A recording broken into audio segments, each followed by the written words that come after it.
에스겔서 36장 26절부터 28절 말씀 같이 함께 읽겠습니다.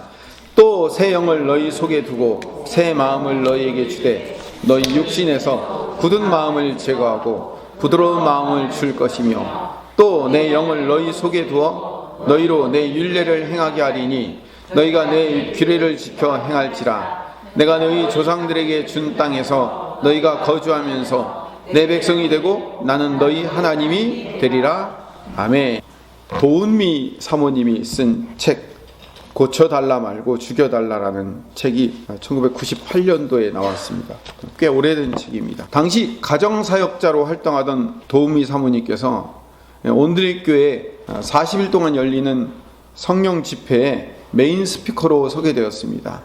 우리가 지금은 오륜교회에서 다니엘 기도회를 하지만요, 하용조 목사님이 살아있을 때 온드릭교회에서 40일 동안 성령 집회를 할 때는요, 지금의 다니엘 기도회에 못지않은 열기와 뜨거운 은혜로 많은 사람들이 은혜 받았던 그런 시절이었습니다. 메인 스피커로 세워지니까 얼마나 도우미 사모님이 많은 준비를 해야 되겠습니까?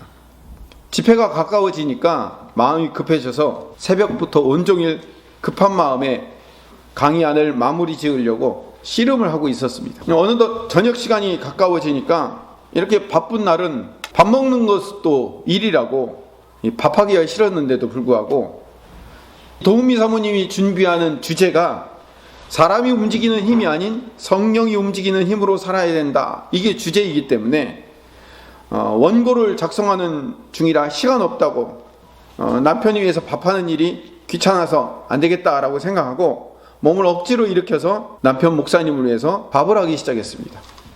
저도 설교 준비를 하면서 토요일 오후나 아니면 금요일 저녁쯤 되면 밥 먹는 시간도 귀찮고 먹기도 싫고 온통 말씀 준비에 집중하다 보면요, 다른 아무것도 할 상황도 시간도 안 되는 경우가 많이 있습니다. 도우미 사모님도 마찬가지였겠죠. 그냥 있는 반찬에 밥만 해서 먹자는 생각을 하다가 바꿔서 바쁠수록 더 근사한 밥상을 차려야겠다라는 결심을 하고 정성껏 식탁을 준비하기 시작했답니다. 저녁이 다 준비되고 남편 목사님이 들어왔고 근사하게 차려진 식탁을 바라보면서 연방 감탄을 날리던 이 남편 목사님이 이렇게 정성껏 저녁을 준비했는데 어쩌지? 정말 미안하지만 나 오늘 라면 먹고 싶어, 그렇게 얘기했대요. 쫓겨날 소리죠. 우리 집 같았으면 쫓겨났습니다. 도우미 사모님이 저녁밥 지을 시간조차도 아까운 이때 대충 먹을까 생각했지만 그래도 정성껏 근사하게 식탁을 준비했으니까 오늘 라면 먹지 말고 밥 같이 먹자라고 남편 목사님에게 얘기를 했대요. 근데도 눈치 없어도 유분수지 이 남편 목사님이 굳이 라면을 먹겠다고 우기는 거예요. 먼저 라면 먹고 그 다음에 밥은 또 나중에 먹겠다고 얘기하는 겁니다. 할 수 없이 라면 끓여주고 라면 먹는 남편 모습에 화가 나서 밥도 안 먹고 원고 다시 쓰려고 책상 앞에 앉았답니다. 아무것도 생각 안 나고 화나서 미칠 지경이 된 거죠. 그 후에 이 부부는요 3일 동안 말도 않고 지내고 3일이나 말을 붙이지 않는 남편에게 더 화가 난 거예요. 집회 날짜는 가까워져. 원고는 아직 미완성 상태죠.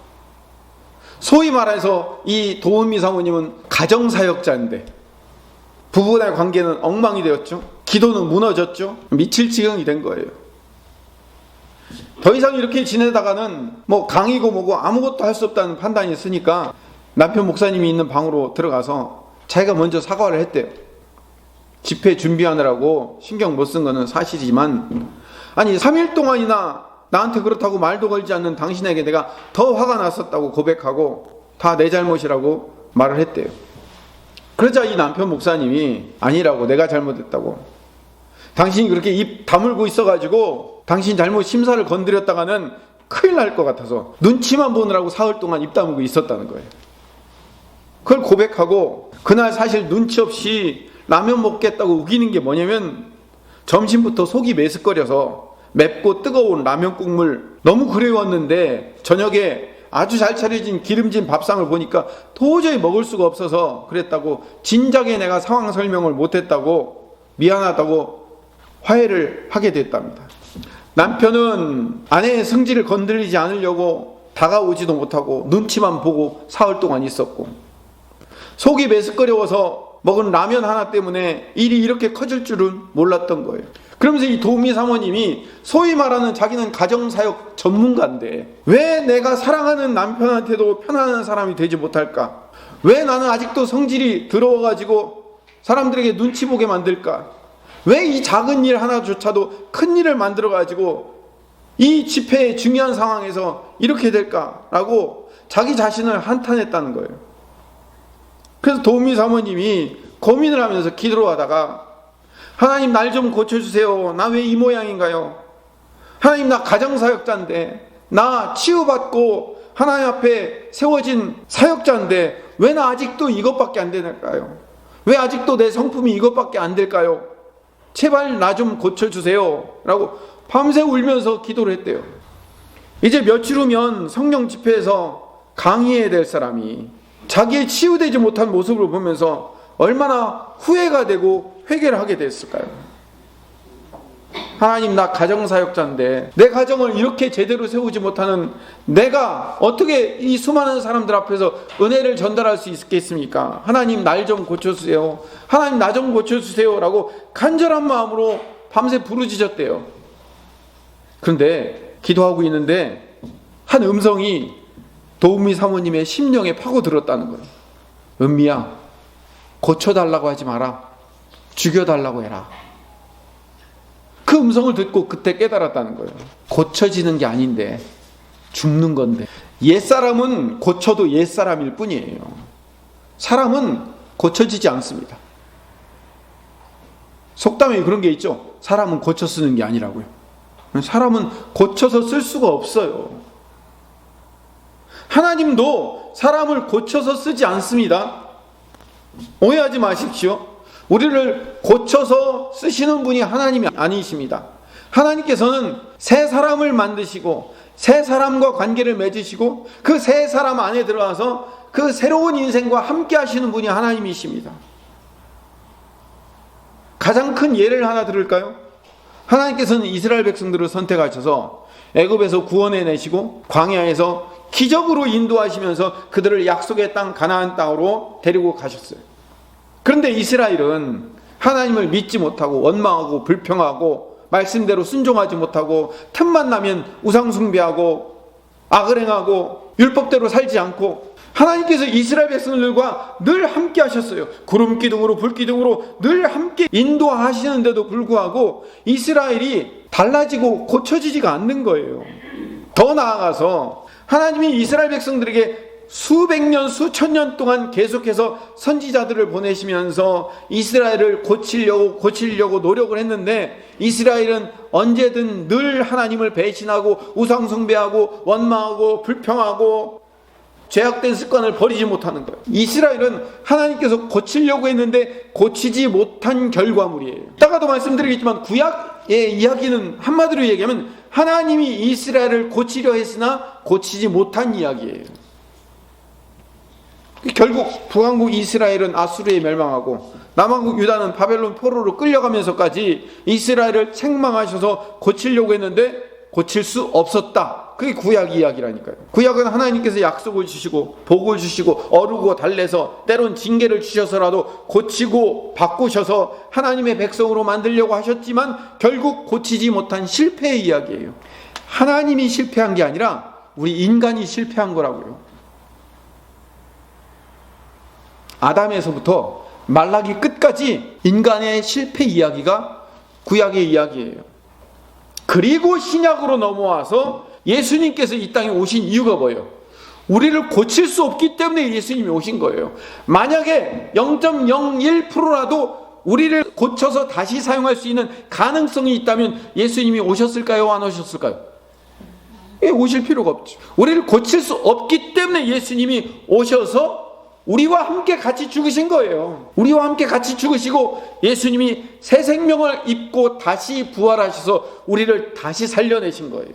그게 복음의 이야기인 겁니다. 그래서 옛사람이 죽고 예수님과 함께 거듭난 사람, 거듭났다고. 헬라어로 아노된, 위로부터 다시 내려온 사람만 새 생명을 얻은 사람이 된 거예요. 이게 바로 부활의 이야기예요.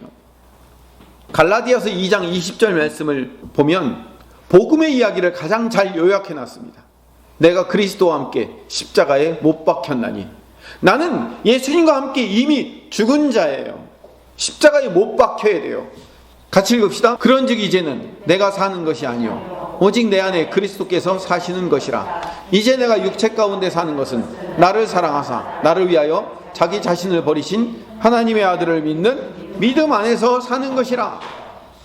고린도후서 5장 17절 말씀을 읽어봐도 그런즉 누구든지 그리스도 안에 있으면 새로운 피조물이라. 이전 것은 지나갔으니 보라 새 것이 되었도다.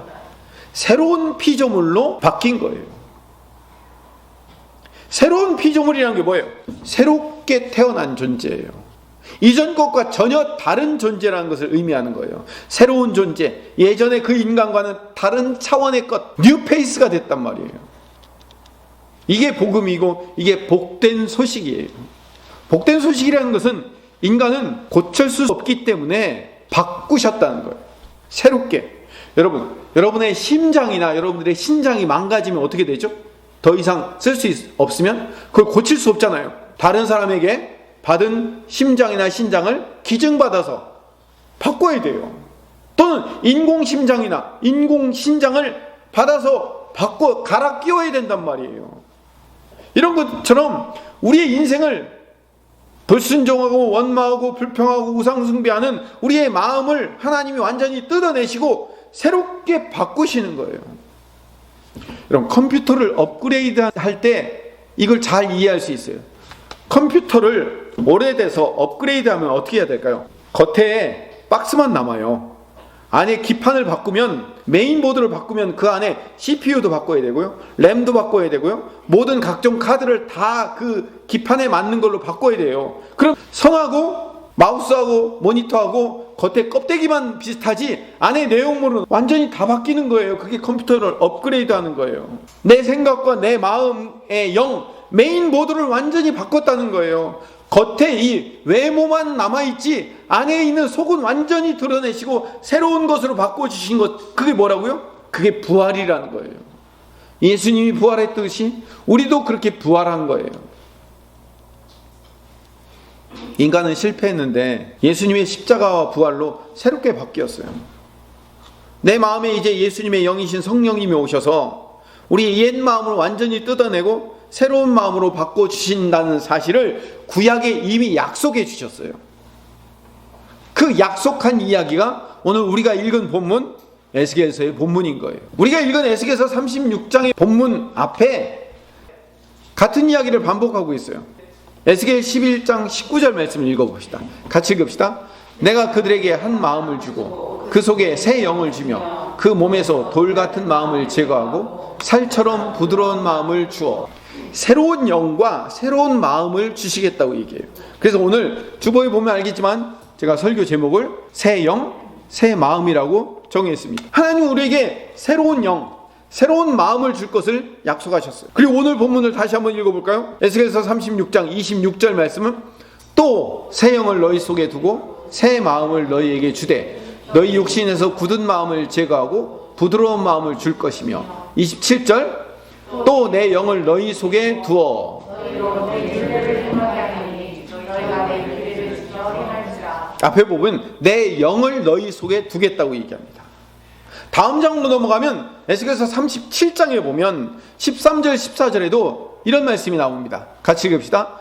내 백성들아 내가 너희 무덤을 열고 너희로 거기에서 나오게 한즉 너희는 내가 여호와인 줄을 알리라. 내가 또 내 영을 너희 속에 두어 너희가 살아나게 하고 내가 또 너희를 너희 고국 땅에 두리니 나 여호와가 이 일을 말하고 이룬 줄을 너희가 알리라. 여호와의 말씀이니라. 어떻게 한다고요? 새 영을 너희에게 주시겠다라고 반복해서 말씀하시고, 마지막으로 하나만 더 보면 또 두 장을 넘기면 에스겔서 39장 29절에 같이 읽읍시다.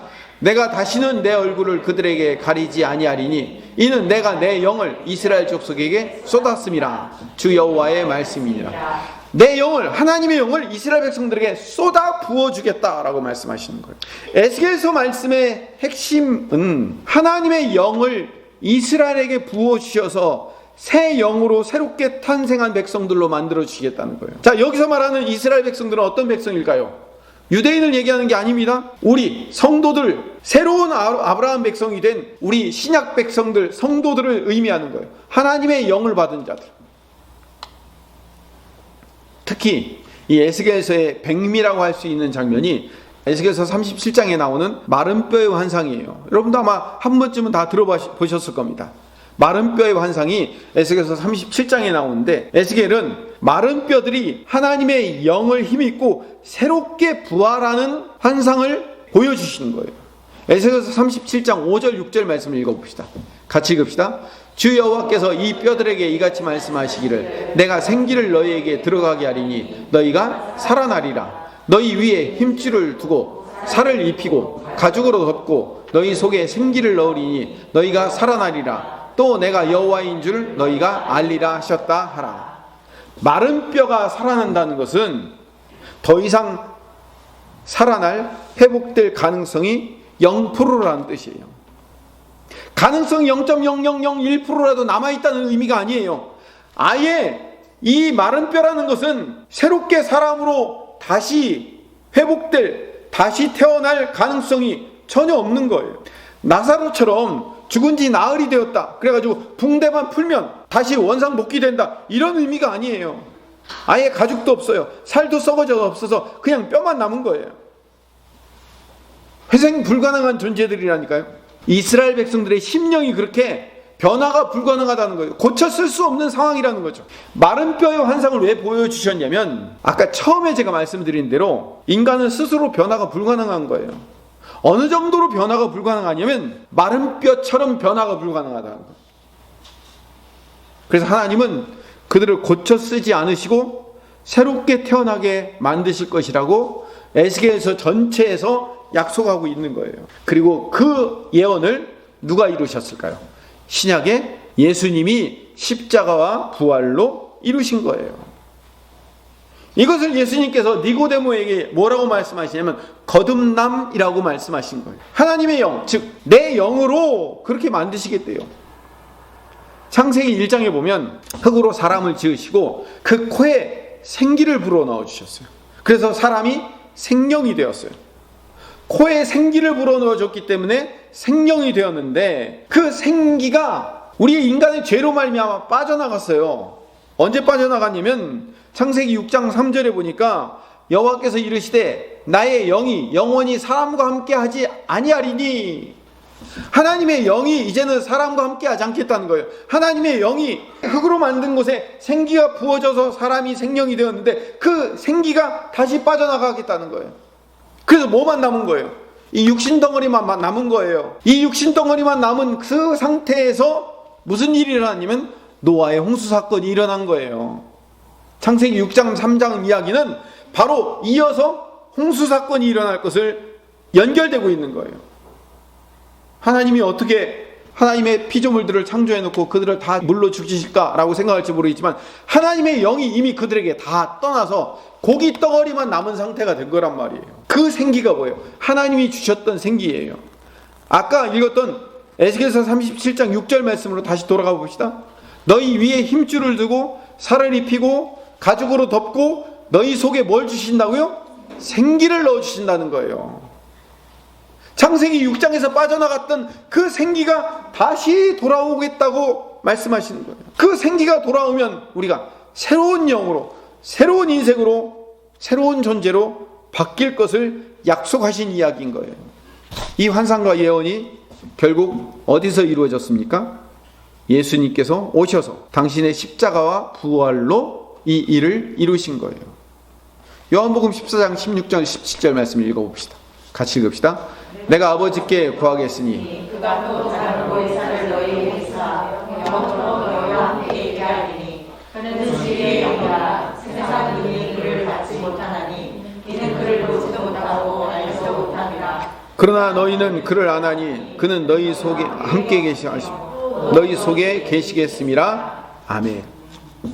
요한복음 14장의 말씀에 따르면 또 다른 보혜사이시며 진리의 영이신 성령님, 진리의 영, 왜 이 진리의 영이 와야 이 일이 가능할까요? 에스겔서에서 뭘 약속했기 때문에 내 영을 보내주고 새 영, 새 마음을 보내주기 때문에 가능할 것이다 라고 했던 그 새 영이 바로 진리의 영이신 성령님이시거든요. 그 성령님이 우리에게 오셔서 우리가 새 사람이 되고 나는 그리스도 예수 안에서 십자가에 못 박혀 죽고 성령님으로 다시 태어난 사람이 된 거예요. 이게 바로 부활의 참 뜻인 줄로 믿습니다. 예수님은 부활하심으로 말미암아 우리의 갈 길을 미리 보여주신 분이에요. 미리 보여주셨다는 것은 뭐예요? 우리도 예수님과 함께 같이 부활할 것을 미리 보여주신 분이에요. 옛사람의 모습을 가지고 있긴 하지만 새로운 존재가 되었어요. 그런 것처럼 우리도 옛 모습을 갖고 있지만 새로운 존재로 부활할 것을 기대하고 사는 거예요. 이게 부활의 소망을 가지고 사는 사람이에요. 예수님이 우리에게 부활을 주신 이유는 예수님을 나의 주님이시며 나의 구세주로 믿는 사람들은 모두 다 거듭나게 만들 거기 때문에 우린 다시 태어난 사람들이에요. 거듭난 사람은 부활을 경험하며 누리는 사람들이라는 사실을 알고 있어야 돼요. 히브리서 11장을 소위 뭐라고 부르죠? 믿음장이라고 부르죠. 고린도전서 13장을 뭐라고 부를까요? 사랑장이라고 불러요. 그럼 여러분 고린도전서 15장을 뭐라고 부르는지 아십니까? 부활장이라고 부릅니다. 왜냐하면 고린도전서 15장은 부활에 대한 이야기를 쭉 설명하고 있기 때문에 그래요. 자, 그러면 어떻게 부활에 대해서 설명하고 있느냐? 고린도전서 15장 14절 15절 말씀 같이 읽읍시다. 그리스도께서 만일 다시 살아나지 못하셨으면 우리가 전파하는 것도 헛것이요 또 너희 믿음도 헛것이며 또 우리가 하나님의 거짓 증인으로 발견되리니 우리가 하나님이 그리스도를 다시 살리셨다고 증언하였습니다. 만일 죽은 자가 다시 살아나는 일이 없으면 하나님이 그리스도를 다시 살리지 아니하셨으리라. 아멘. 이렇게 우리는 예수님의 부활이 아니면 우리는 거짓말하는 사람이라는 거예요. 예수님의 부활이 있기 때문에 우리도 있는 사람이고 예수님의 부활 때문에 우리가 진리를 증언하는 사람이다 라고 예수님의 부활에 대해서 쭉 설명을 하고 있어요. 부활의 정당성에 대해서 쭉 설명을 하다가 갑자기 31절에 보니까 바울이 이렇게 고백을 합니다. 같이 읽읍시다. 형제들아, 내가 그리스도 예수 우리 주 안에서 가진 바 너희에 대한 나의 자랑을 두고 단언하노니 나는 날마다 죽노라. 예수님은 부활하셨고 나도 부활한 존재이고 나는 부활의 기쁨을 누리며 사는 사람이다 라고 쭉 부활의 정당성과 기쁨에 대해서 설명을 하다가 갑자기 뜬금없이 31절에 나는 날마다 죽노라 라고 얘기해요. 이게 오늘 말씀의 핵심이며 결론입니다. 바울이 갑자기 왜 나는 날마다 죽는다고 얘기했을까요? 예수님의 부활로 말미암아 내가 부활할 수 있다고 설명을 하다가 갑자기 왜 나는 날마다 죽는다라고 얘기를 할까요? 세 번역으로 읽어보면 우리 주 예수 그리스도께서 여러분에게 하신 그 일, 즉 십자가와 부활 사건으로 말미암아 내가 여러분을 자랑스럽게 여기는 일만큼이나 확실한 것은 나는 날마다 죽는다는 사실입니다 이거예요. 나는 날마다 죽는다. 부활의 새 생명을 입고 새로운 피조물로 살아가는 자다라고 여태 지금 30분 이상 설명을 했는데 왜 나는 날마다 죽는다라고 외쳐야만 할까요? 부활의 새 생명을 입고 새로운 피조물로 살아가야 되기 때문에 옛 생각, 옛 사고방식, 옛 자, 세상 방식과 세상 사고방식, 하나님 나라의 방식이 아닌 다른 모든 방법에 대하여 나는 날마다 죽겠습니다라고 고백할 수밖에 없다는 거예요.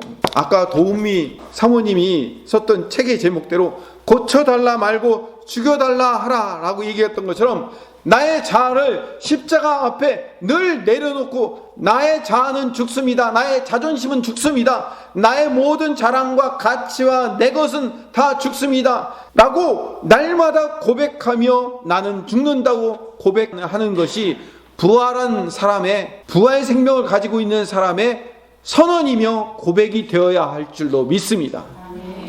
갈라디아서 2장 20절의 말씀과 같이 이제 우리는 예수님과 함께 십자가에 못 박혀 죽은 자예요. 우리가 다시 사는 것은 나를 사랑하사 나를 위하여 자기 몸을 버리신 하나님의 아들을 믿는 믿음으로 살아가야 돼요. 날마다 나는 죽고 다시 산 사람이라는 사실을 고백하며 살아가는 것이 부활 생명을 가진 사람의 사명이며 의무이기도 해요. 그렇게 살 때 우리는 부활을 경험하며 사는 거예요. 제가 아까 기도할 때도 부활을 경험하며 맛보며 누리는 자 되게 하여 주시옵소서라고 이야기했을 때, 부활의 경험을 맛보며 경험하며 누리려면 우리는 날마다 죽겠습니다라고 선포하고 살아야 돼요. 이게 예수님의 부활 안에 사는 겁니다. 나는 죽었다, 내 것은 죽었다, 날마다 외쳐야 돼요.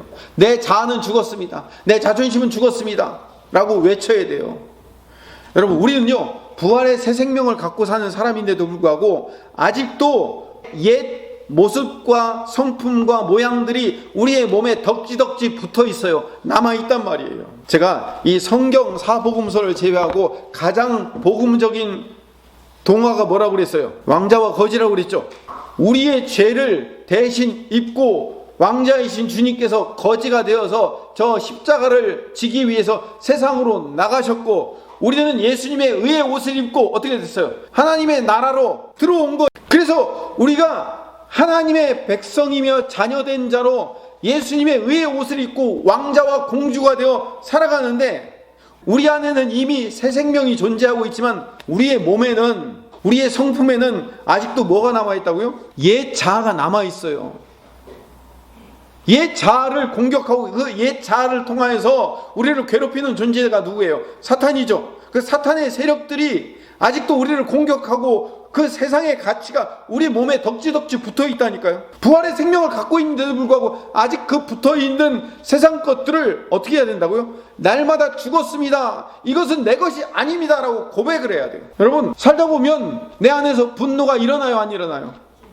예, 도은미 사모님도 가정사역의 대가이며 가정사역을 위해서 성령 축제 때 설교해야 될, 거기서 앞장서야 될 사람이 가정에서 문제가 일어나는 거예요. 그럴 수 있어요.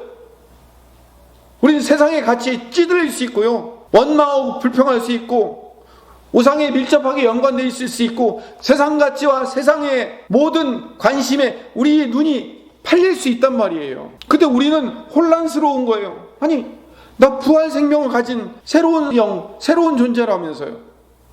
근데 왜 내 안에서 여전히 분노와 원망과 시기와 질투와 두려움과 염려와 공포가 늘 우리 마음 가운데는 아직도 남아있습니까? 라고 우리가 혼란을 날마다 겪고 산다니까요.